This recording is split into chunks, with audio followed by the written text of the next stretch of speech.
Uncle. No, അവരെല്ലാം വന്ന് കയറിയതേ ഉള്ളൂ. അതിനു മുമ്പ് നീയായിട്ടൊരു സീൻ ക്രിയേറ്റ് ചെയ്യരുത്. ഞാൻ ഇന്നലെ രാത്രി പറഞ്ഞത് മുഴുവൻ നീ മറന്നു. എനിക്ക് അയാളെ കാണുന്നതേ അറപ്പാ. അയാൾ ഇവിടെ ഉണ്ടാവുന്ന ഓരോ സെക്കൻഡിലും ഞാൻ ഡിസ്റ്റർബ്ഡ് ആയിരിക്കും. ശേഖരേട്ടാ. അനി പ്ലീസ്. என்ன பஞ்சு மிட்டாய் சாப்பிட்டுட்டு இருக்க குழந்தைங்க மாதிரி? அசிங்கமா இல்ல? நான் குட்டி என்ன இல்ல, പിന്നെ നിങ്ങളെ പോലെ വയസ്സനാ?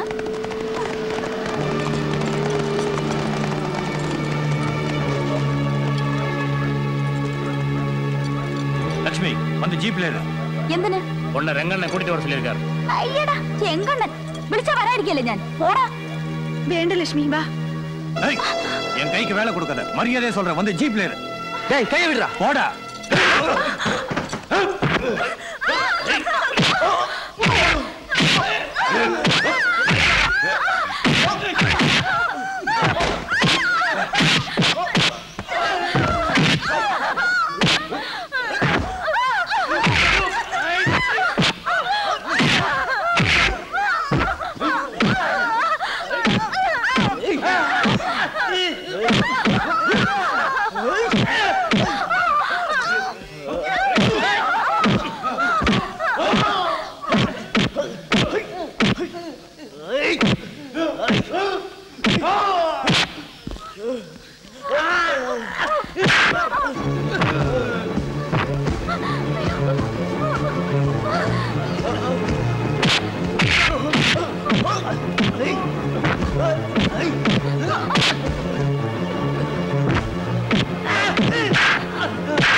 അവരിനിയും വഴക്കിന് വന്നാലോ? എനിക്കെന്തോ പേടിയാവുന്നു. அப்படி பயந்து வாழ்ந்ததுனால தானே நம்ம ரொம்ப கஷ்டப்பட்டோம். இனிமேலாவது நான் யாரு? ராசப்பண்ணனை யாரோ கோயில் கிட்ட அடிச்சு போட்டிருக்காங்க. தலையில நல்லா அடிபட்டு இருக்குண்ணே. பயப்படுற மாதிரி ஒண்ணும் இல்ல. ஆஸ்பத்திரிக்கு எடுத்துட்டு போயிருக்காங்க. சீக்கிரம் வாங்கண்ணே. வா போலாம். ഞാനും വരാം. வேணாம், நீ இரு, நான் போறேன்.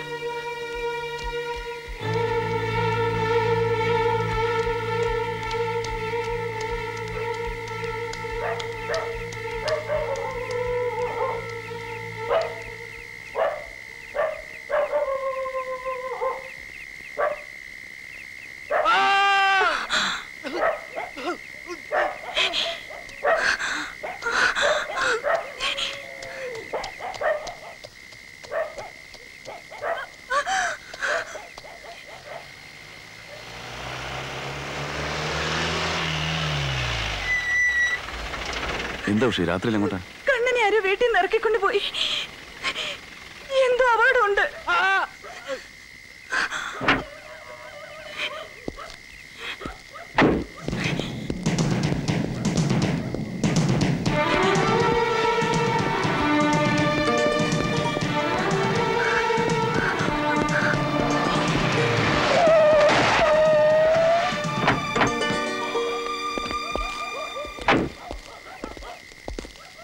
என்னடி இப்போ தொழில் ரோட்லயேவா? சார் உள்ள ഭർത്താവിനെ ആരോ. நீ யாரா இவளுக்கு புது மாமாவா? ஏறா வண்டில. சார் என்ன நம்புங்க, என் புருஷன். பேசாத சார். ஏய் ஏறா வண்டில. சார் தயவு செஞ்சு நான் சொல்றது கொஞ்சம் கேளுங்க. என் புருஷன். கான்ஸ்டபிள் இவளை உள்ள தள்ளு. സാർ എനിക്കറിയാം നിങ്ങൾ ഒത്തുകളിക്കാൻ കണ്ണനെ രംഗന്റെ ഗുണ്ടകൾ കൊണ്ടുവരിക്കാൻ. അവൻ എന്തെങ്കിലും സംഭവിച്ചാൽ അതിന്റെ മുഴുവൻ ഉത്തരവാദിത്വം തനിക്കായിരിക്കും. Shut up.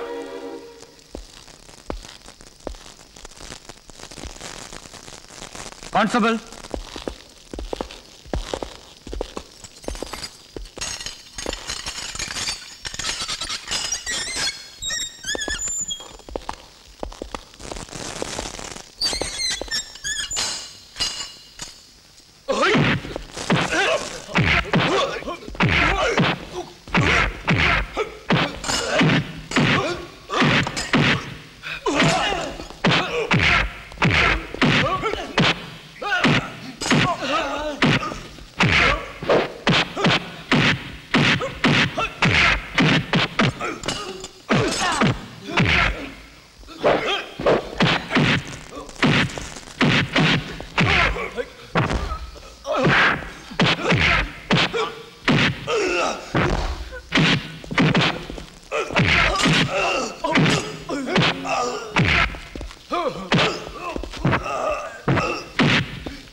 കാണാൻ കഴിയും മുമ്പ് കൊണ്ടുപോയി കൊന്നല്ല ഏട്ടാ. എന്നെ മോഹിപ്പിച്ചതല്ലോ വേദനിപ്പിക്കാനായിരുന്നല്ലോ.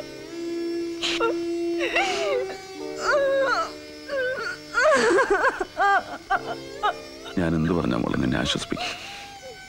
കരേ മതിയാവളം കരേ. 7-ാം വയസ്സിൽ മരിച്ചു എന്ന കാര്യം നിന്നെ തിരിച്ചു കിട്ടിയപ്പോ ഞാൻ ഒരുപാട് സന്തോഷിച്ചു.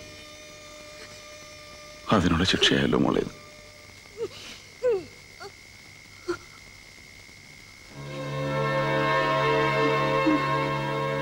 ലക്ഷ്മി,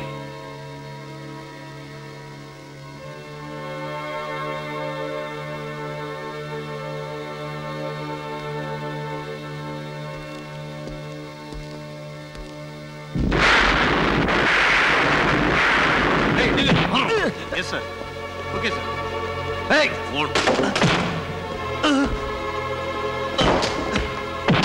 നിന്നെ കൊണ്ടുപോകാനാണ് ഞാൻ വന്നത്. ആ പയ്യനെ കൊല്ലാൻ നീ ഒത്താശ ചെയ്ത അവന്മാരടുത്തേക്ക്. സ്റ്റേഷൻ കൊള്ളുന്നത് കലാട്ട അവിടെ പെട്ട കോൺസ്റ്റബിൾ.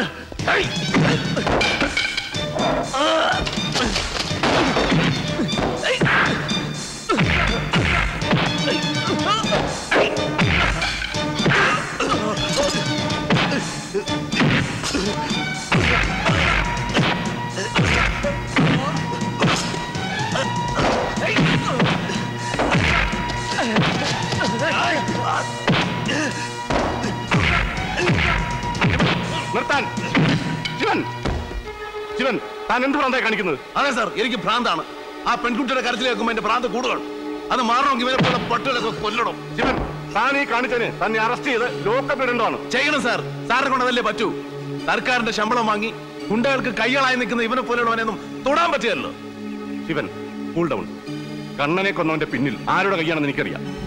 അവനെ രാത്രി വീട്ടിൽ നിറക്കൊണ്ടുവനെ അന്വേഷിച്ചോണ്ടിരിക്കുക. അവനെ കൈ കിട്ടിയാൽ വേണ്ട ആക്ഷൻ ഞാൻ എടുത്തോളാം. താനിപ്പോ പോ.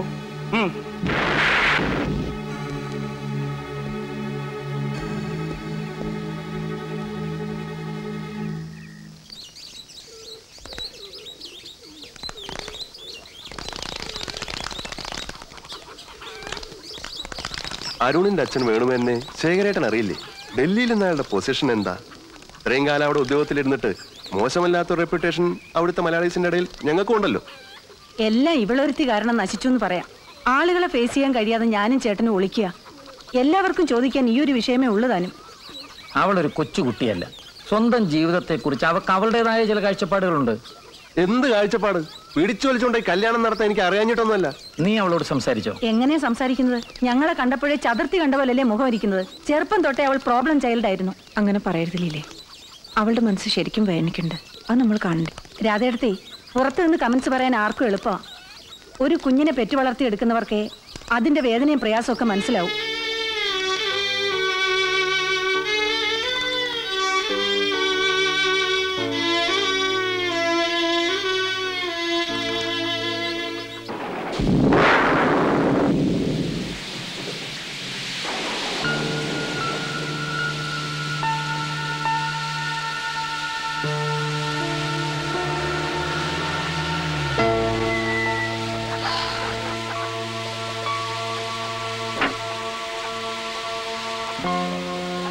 ഹലോ, എന്താ പക്ഷെ മഴ പെയ്യുന്നൊന്നും അറിയുന്നില്ലേ? എന്താണ് ചെയ്യേണ്ടതെന്ന് എനിക്കറിയില്ല. ഇനിയും ഓടിപ്പോകാൻ എനിക്കൊരിടമില്ല. എന്റെ ചെങ്ങാതി, താനിങ്ങനെ ഡെസ്പാണ്ട കാര്യമൊന്നുമില്ല. തന്റെ മനസാക്ഷിക്ക് ഇഷ്ടമില്ലാത്ത ഒന്നും താൻ ചെയ്യാൻ പോണില്ല. ഇത്രയും കാലം പറഞ്ഞ കാര്യങ്ങൾ അവർക്ക് ബോധ്യമാവുന്നില്ലെങ്കിൽ കുറച്ചുകൂടെ ശക്തമായ ഒരു കാരണം കണ്ടുപിടിക്കുക. എന്നിട്ട് അത് അടിവരായിട്ട് അങ്ങ് പറഞ്ഞേക്ക്. പിടിച്ചു നിൽക്കാൻ കഴിയാതെ വരുമ്പോ ഞാൻ എന്ത് പറഞ്ഞും ഒരറ്റംപ്റ്റ് കൂടി നടത്തും. പക്ഷേ ഒന്നും കേൾക്കാനുള്ള മനസ്സ് അവർക്ക് രണ്ടുപേർക്കും ഇല്ല. ശിവൻ, എന്നാ പിന്നെ അട്ടയ്ക്ക് രണ്ടിലൊന്നറിയാൻ ശിവൻ ഇവിടെ ഉണ്ട്. അത് മനസ്സിൽ വെച്ചേക്ക്.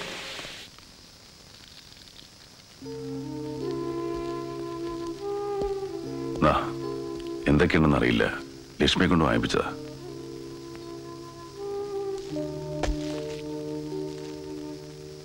എല്ലാം മറക്കാൻ ഞാൻ പറയില്ല. ഓർമ്മ വേണം. അതായിരിക്കണം ജീവിക്കാനുള്ള ശക്തി. കണ്ണന് വേണ്ടി ജീവിക്കണം. നിന്റെ വയറ്റിൽ വളരുന്നവന്റെ കുഞ്ഞിന് വേണ്ടി. രാജപ്പൻ പറഞ്ഞു, കണ്ണൻ നിന്നെ ഏൽപ്പിച്ചു പോയ കുരുന്ന ജീവനെ നീ വളർത്തി വലുതാക്കണ്ടേ. എന്നാലല്ലേ അവന്റെ ആത്മാവിന് മോക്ഷം കിട്ടും.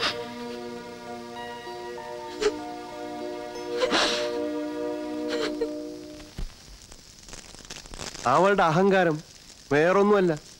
ഇത്രയും നാൾ ഇവിടെ കഴിഞ്ഞ സ്ഥിതിക്ക് ശേഖരേട്ടൻ അവളെ കാര്യം പറഞ്ഞ് മനസ്സിലാക്കുമെന്ന വിശ്വാസം എനിക്കുണ്ടായിരുന്നു. എനിക്കറിയാം കുഴപ്പം എൻ്റേത് തന്നെയാണ്. ഇത്തിരി സ്വാതന്ത്ര്യം കൊടുത്ത് വളർത്തി അതിൻ്റെയായി കാണിക്കുന്നത്. ഒരു പരിധി വരെ ഞാൻ സഹിക്കും. പിന്നെ എൻ്റെ സ്വഭാവം എന്താണെന്ന് അവൾക്കറിയാം. ശേഖരേട്ടൻ അവനെ കണ്ടില്ലേ? അരുണിനെ. എന്താ അവനൊരു കുറവ് പറയാൻ? ഒന്നും വേണ്ട. എന്ത് കാര്യത്തിന് അവിടെ 100 കൂട്ടം കാര്യങ്ങളും വിട്ട് ഞങ്ങളുടെ കൂടെ അവൻ പോകുന്നത്? ഞങ്ങളെ തനിച്ച് യാത്ര ചെയ്യാൻ വിടില്ലെന്ന് പറഞ്ഞാ കൂടെ കയറിയത്. ഞങ്ങൾക്കൊരു മോന്റെ കുറവാ അവൻ തീർക്കുന്നത്. മകന്റെ കുറവ് തീർക്കാന്ന് പറയുന്നത് മകള് നഷ്ടപ്പെട്ടുകൊണ്ടാവണോ? അതിനെക്കുറിച്ച് ചിന്തിച്ചിട്ടില്ലല്ലേ? ആരായാൾ? അത് ശിവൻ. ശിവൻ അറിയില്ലേ? പിന്നെ SK Nair IAS, central secretariat കൊമ്പത്ത് ജോലി. ശിവൻ വരും. മേജർ സാർ, എനിക്ക് SK അദ്ദേഹത്തോടൊന്ന് സംസാരിക്കുന്നുണ്ട്. കുഴപ്പമില്ലോ? അല്ല, കുഴപ്പമുണ്ടെങ്കിലും സംസാരിക്കാതിരിക്കാൻ നോക്കുകയല്ലോ. ചരിത്രം പരിശോധിച്ചാൽ സത്യം പറഞ്ഞവർക്കും വഴികാട്ടികൾക്കും വെടിയുണ്ടും കുരിശുമാണ് ഫലം. പക്ഷേ എന്നെ പോലെ ഒരു മനുഷ്യസ്നേഹിയെ സംബന്ധിച്ചിടത്തോളം ഞാൻ വിഷയത്തിൽ നടന്നു പോകുന്നല്ലോ. അപ്പൊ SK ജി, നമ്മൾ എന്താ സംസാരിച്ചു വന്നേ? സംസാരിച്ചു വന്നില്ല, സംസാരിക്കാൻ പോകുന്നത്. പ്രായവും പക്വതയുള്ള ഒരു പെൺകുട്ടിയുടെ അച്ഛനെന്ന് പറഞ്ഞാൽ നിങ്ങൾ എന്താ ധരിച്ചു വെച്ചിരിക്കുന്നത്? മാതാപിതാക്കൾ ചേച്ചിയോട് ശ്രദ്ധിക്കണം കേട്ടോ. അതായത് അച്ഛനും അമ്മയും മക്കളുടെ ജീവിതത്തിന്റെ ഉടമസ്ഥന്മാരല്ല, കുറച്ചു കാലത്തെ സൂക്ഷിപ്പേർ മാത്രമാണ്. നിങ്ങൾക്ക് ഗൈഡ് ചെയ്യാം, അല്ലാതെ പറയുന്നത് പോലെ നടക്കണം എന്ന് ആജ്ഞാപിക്കരുത്. മിസ്റ്റർ, താൻ ആരാണിതൊക്കെ പറയാനെന്നായിരിക്കും. ഞാൻ ഈ വീട്ടിലെ ഒരു അംഗമാണ്, അല്ലെങ്കിൽ ഞാൻ അനിതയുടെ ഒരു ഫ്രണ്ടാണ്. ഒന്നുമില്ല, ഞാനൊരു മലയാളിയല്ലേ സാർ. ശിവൻ എന്നെ തടയരുത്. ഇപ്പൊ വരുന്ന ഒരു ഫ്ലോയിൽ എനിക്കിതൊക്കെ പറയാൻ പറ്റും. അപ്പൊ മിസ്റ്റർ SK, നിങ്ങൾ എന്തിനാ ഇഷ്ടമില്ലാത്തൊരു വിവാഹത്തിന് ഈ പെൺകുട്ടിയെ നിർബന്ധിക്കുന്നത്? ഏയ്, നിങ്ങൾ അതിര് കടക്കുന്നു. ആവശ്യമില്ലാത്ത സബ്ജക്റ്റിലാണ് നിങ്ങൾ ഇടപെടുന്നത്. ഈ മുതിർന്നവർ സംസാരിക്കുമ്പോൾ കൊച്ചുകുട്ടികളുടെ ഇടപെടുന്നത് എനിക്ക് ഇഷ്ടമല്ല. ഒരു പാവം പെൺകുട്ടിയുടെ ലൈഫ് ഇട്ടാണ് നിങ്ങൾ പന്ത് കളിക്കുന്നത്. അത് പൊറുക്കാവുന്നൊരു തെറ്റല്ല. ഇയാളോട് പുറത്തു പോകാൻ പറയണം. എടാ കൊച്ചനെ, നിന്റെ കംപ്ലീറ്റ് ഹിസ്റ്ററി എനിക്കറിയാം. വടിയെടുത്ത് കൈ തന്നിട്ട് അടിക്കാൻ പറയല്ലേ. രണ്ടിലൊന്ന് അറിഞ്ഞിട്ടേ ശിവൻ മാറും. നിങ്ങൾ കുടിച്ചിട്ട് വന്ന അനാവശ്യം പറയാണ്. Don't you have manners? Culture? Culture? What you mean by culture? കോട്ടും സൂട്ടൂട്ട് ഇംഗ്ലീഷ് സംസാരിക്കുന്ന നാടൻ തുറയുടേത് സംസ്കാരമല്ല, അത് പരിഷ്കാരമാണ്. You understand? ശേഖരേട്ടാ, നിങ്ങൾ എന്നെ അപമാനിക്കുകയാണ്. എവനൊരുത്തം കുടിച്ചു വന്ന് എന്നെ ക്രിട്ടിസൈസ് ചെയ്യുക, എന്നിട്ട് നിങ്ങളത് നോക്കി നിന്ന് ആസ്വദിക്കുക. ഇത് നിങ്ങളുടെ വീടായി പോയി, അതുകൊണ്ട് ഞാൻ ക്ഷമിക്കുക. അല്ല ഞാൻ ഡീസന്റ് ആയിട്ടല്ലേ കൈകാര്യം ചെയ്തത്. ഓറായോ? പിന്നല്ലാതെ അയാൾ പറഞ്ഞിട്ട് പോയത് കേട്ടില്ലേ? തനിക്ക് എന്തിന്റെ അസുഖ ശിവ? അല്ല, ഞാനൊരു സതുദ്ദേശത്തിന്റെ പേരിൽ. സതുദ്ദേശം? രാധമേ, പോയി വിളിക്ക. വഴക്കിട്ട് അത്താഴപ്പട്ടിന് കിടന്നുകളയും രണ്ടും.